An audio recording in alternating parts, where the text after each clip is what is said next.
au Bénin, nous avions décidé, Monsieur le Président, à l'époque, vous et moi, vous et nous tous à l'époque, que le RAVIC serait mis en œuvre et irait jusqu'à ce que l'état civil soit une réalité pour tout le monde au Bénin.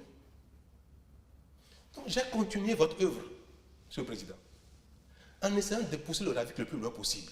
Ça a coûté de l'argent, de l'énergie, et nous avons fait les recensements et autres. Et c'est géré par l'ANIP. De sorte qu'aujourd'hui, en dehors des points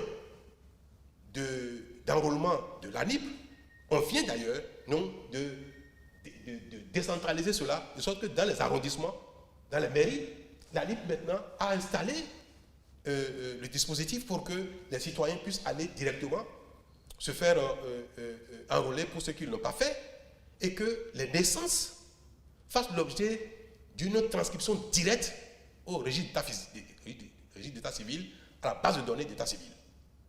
Aujourd'hui, ça c'est devenu technique.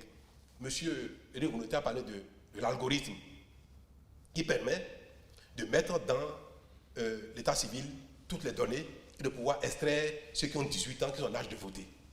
Ce logiciel et son implémentation est technique pour que, au fur et à mesure que les gens naissent, ils soient directement, leur état civil soit établi, qu'ils figurent dans la base de données et qu'on sache exactement à quel jour ils auront 18 ans. Que ceux qui ont été aujourd'hui recensés, enrôlés, on sait exactement quel âge ils ont aujourd'hui, quel âge ils auront, qui aura 18 ans pour voter. Donc, nous avons tout fait pour que la gestion efficace de l'état civil soit une réalité au Bénin. Il y a des grands pays qui ont une compétence quelque part, les gens leur font appel. Et beaucoup de nos compatriotes ont assuré des postes de façon critique dans les autres pays du monde, même développés. Nous aussi, nous pouvons également par moment faire appel à des Chinois, à des Américains, des Rwandais, des Sénégalais, des Togolais, des Ivoiriens, pour nous accompagner dans notre quête de développement. Moi, je n'ai pas de complexe à cela. C'est pour ça que pour le RAVIP, nous avons tout fait pour qu'on ait un outil technique qui permet d'intégrer systématiquement les naissances au jour le jour, qui permet d'intégrer systématiquement les décès au jour le jour. Aujourd'hui, l'outil est presque parfait. Parfait n'existe pas, mais l'outil est techniquement opérationnel. Il faut maintenant comment mettre en place les outils d'exploitation, qui également est un dispositif technique. Et je voudrais que les partis politiques, UP, BR, FCBE, démocrates, nous fassions la sensibilisation partout pour dire aujourd'hui, l'état civil est quelque chose, l'acte de naissance se fait automatiquement. Si quelqu'un est né à la maison ou n'importe où, il faut le déclarer pour qu'il soit pris en compte. Si quelqu'un décède, il faut déclarer le décès. Le député a dit qu'il ne connaît pas le logiciel qui a été mis en place, comment c'est implémenté et qu'il faudrait auditer. Personne n'a mandaté l'ANIP pour tripatouiller la liste électorale. Personne. Donc je suis favorable à un audit de la liste d'état civil, de registre d'état civil, de la base de données. Je suis favorable à auditer, à voir si le logiciel est performant, s'il a été bien implémenté, pour voir si la prise en compte des naissances, des décès, de l'évolution des âges est automatique sans qu'il n'y ait dans une localité, sans que quelque part on dise « Ah, telle personne, ils sont connus comme étant démocrates ou BR ou UP. » Il faut que, sachant cela, qu'on les enlève de la liste. Ces choses-là, je ne pense pas que c'est possible, soit possible. Et le Bénin n'est plus à ça près. Le Bénin a trop évolué, n'est-ce pas, monsieur le Président? Le Bénin, voilà, n'est plus à ça près. Donc le fait de remettre en cause la liste électorale, je trouve que c'est une manière également de dégrader l'image du Bénin. Si nous voulons faire une telle démarche, il est souhaitable que ce soit l'affaire de tous les partis politiques. Peut-être ceux qui sont représentés à l'Assemblée nationale qui seraient représentatifs. Ceux qui veulent s'associer à vous, vous avez la garantie que l'État va donner les moyens, si vous n'en avez pas, si vous ne voulez pas cotiser. Vous avez la garantie que moi, l'ANIP peut défendre l'exécutif. Ils seront instruits dès demain pour se mettre à votre disposition pour les audits selon ceux qui veulent bien. Je suis d'accord avec vous qu'il ne faut pas perturber le dispositif constitutionnel. Mais je vais oser une proposition. D'accord.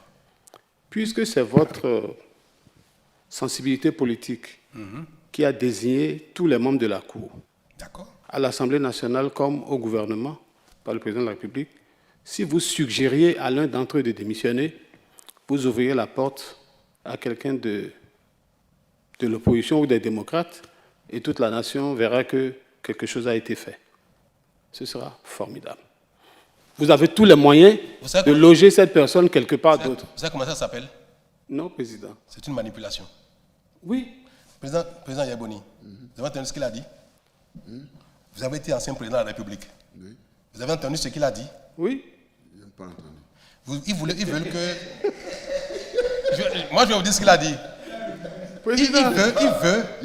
Il veut que on manipule. Non, que vous suggériez. Non, il veut qu'on manipule les institutions de la République au gré de l'esprit partisan. C'est l'esprit partisan qui détermine aujourd'hui la manière dont, constamment, il faut manipuler les institutions. C'est très grave ce qu'il vient de dire, Monsieur le Président. Ça veut dire que vous qui avez été élu en 2006 président de la République, sans avoir personne, je sais de quoi je parle puisque nous avons travaillé à l'élection ensemble, on n'avait personne à la Cour constitutionnelle en 2006.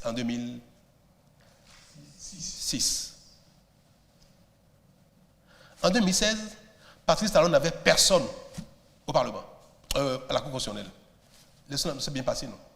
En 2023, les démocrates sont allés aux élections, ils ont eu 28 députés, même nombre de députés que le BR, sans avoir quelqu'un à la Cour constitutionnelle. Et vous voulez que cet acquis, ce mérite que nous avons ensemble, qu'aujourd'hui nous décidons de considérer que ce n'est plus un mérite, ce n'est plus un acquis. C'est comme si on avait échoué. Faire ça, me suggérer de faire ça, c'est comme si nous reconnaissons que nous avons échoué en matière de responsabilité, de dignité, d'intangibilité de nos institutions politiques. Si on fait ça, c'est un aveu d'échec. Or, nous avons réussi. Pourquoi voulez-vous qu'on remette en cause quelque chose qui est de notre fierté? Juste parce que vous voulez avoir quelqu'un là-bas. Parce que vous voulez avoir quelqu'un là-bas. Vous êtes qui par rapport à la République? Le Bénin est au-dessus de chacun de nous. Le Bénin est au-dessus des partis politiques. Les institutions de la Bénin doivent être traitées avec respect. Et ceux qui y sont, qui tiennent la légitimité de ce que la légitimité du peuple par les institutions, l'Assemblée, la République, et qui ont donné jusqu'à maintenant satisfaction à la République, il ne faut pas faire ça. Vous posez la question à n'importe quel Béninois, il vous dira, au Bénin, la Cour constitutionnelle, c'est comme ça. Les cours constitutionnels. Au Bénin, les Sénats, c'est comme ça, il faut donner tout ça à les Béninois. Vous voulez que moi, Patrice Talon, je dise maintenant, je force la main à quelqu'un pour démissionner, pour que Éric Ndoye envoie quelqu'un à la Cour constitutionnelle. Mais ce n'est pas bien de penser, d'avoir une telle pensée. Ce n'est pas bien.